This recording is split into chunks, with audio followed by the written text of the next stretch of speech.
ബലിപീഠത്തിന് ചുറ്റും നമ്മൾ കുഞ്ഞുങ്ങളെ വളർത്തുമ്പോൾ അവർക്ക് യാതൊന്നും നമ്മൾ കൊടുക്കുന്നതിൽ കുറവുകൾ ഉണ്ടായിരിക്കാം.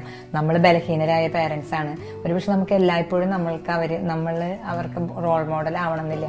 പക്ഷെ നമ്മുടെ എല്ലാ കുറവുകളും നമ്മൾ വിശുദ്ധ ബലിയിൽ നമ്മൾ കുഞ്ഞുങ്ങളെ കൊടുക്കുമ്പോൾ, വചനം അവരെ പഠിപ്പിക്കുമ്പോൾ, അവരുടെ ജീവിതത്തിൽ നമ്മൾക്ക് കൊടുക്കാൻ പറ്റാത്തതെല്ലാം സ്വർഗം പൊതിഞ്ഞു പിടിച്ച് നിറച്ച് അമർത്തി കുലുക്കി കൊടുക്കുന്നതായിട്ടാണ് എൻ്റെ ഒരു അനുഭവം. ഒരു വേദനയൊക്കെ ഉണ്ട്. എന്നാലും ഇസ്രായേൽക്കാരെ നയിച്ച